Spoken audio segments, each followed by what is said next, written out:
Hey guys, welcome back to Fantasy Tipped. Julian here for another drops video. This one for week 17 of the fantasy hockey season. And if you haven't already, guys, drop a like and hit that subscribe button.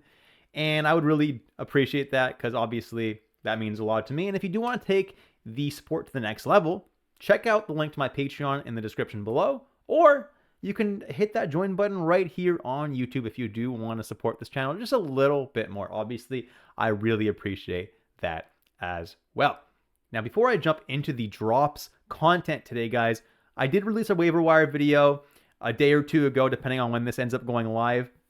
And in the video, I did suggest Dennis Cholowski and Ryan Pulock for the Islanders and defense as one of the guys who's going to get power play one time over there. Now that New York Islanders signed Tony DeAngelo and he did clear waivers, he's going to be the guy who's going to be playing on their top power play. He's a very offensively minded defenseman and definitely can score a lot of points if that power play starts to click. Additionally, Mikko Rantanen and Natchez were traded, which is an absolutely crazy trade. It'll definitely be interesting to see how those players do on their new teams. So jumping into some forwards that you can consider dropping, Jamie Benn is the first one on the list, and in his last 7 games, he has only 1 single point. He's the type of guy who at his age, he is getting a little bit up there in age, and well, he has kind of streaky parts of the season. Like, he has some really good sections of the season where he scores a lot of points, and then times like now where he's doing a whole lot of nothing for your fantasy team. If you are in a very deep league, I would still hang on to Jamie Benn. But in shallower ones, he definitely does not need to be a permanent part of your roster. He's someone that you can stream when Dallas has a favorable schedule or when he's hot, and drop him when none of those conditions are met. Anton Lundell is another funny one. He's going pretty hot right now, playing on the third line, though, so it's not something that's overly sustainable. I know Verhaeghe, I believe, is still down there on the third line with Lundell, but being a third liner, the amount of points he's putting up is not sustainable in my opinion, and you can definitely continue to stream him until he does slow down, but to me, it's almost inevitable for him to slow down. Nino Niederreiter is another guy who was added a lot this past week because Winnipeg did have a really great off-night schedule. Now, he only has 1 point in his last 5 games, and his peripherals have not been particularly good like they have been the rest of the year.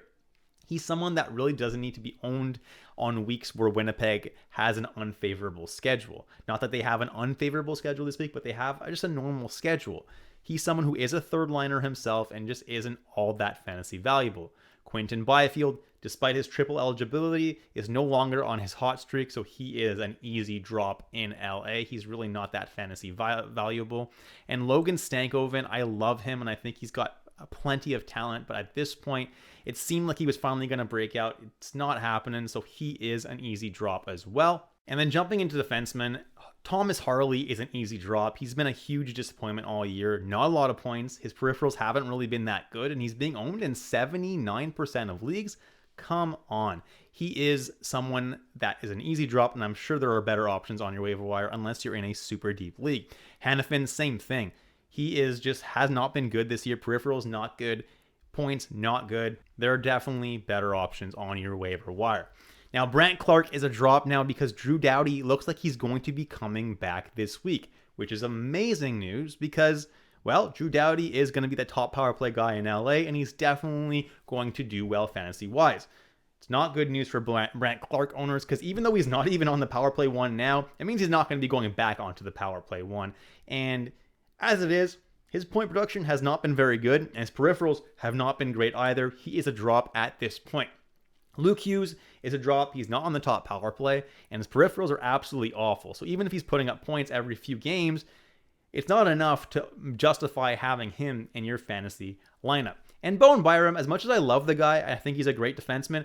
I think that fantasy-wise, he's not really that valuable because he doesn't put up that many peripherals. And even though he puts a point up maybe every 3 games or so, it's not really enough to justify having him on your fantasy team, especially not in 31% of leagues. And that's it for this video, guys. If you enjoyed it, drop a like and hit that subscribe button if you haven't already.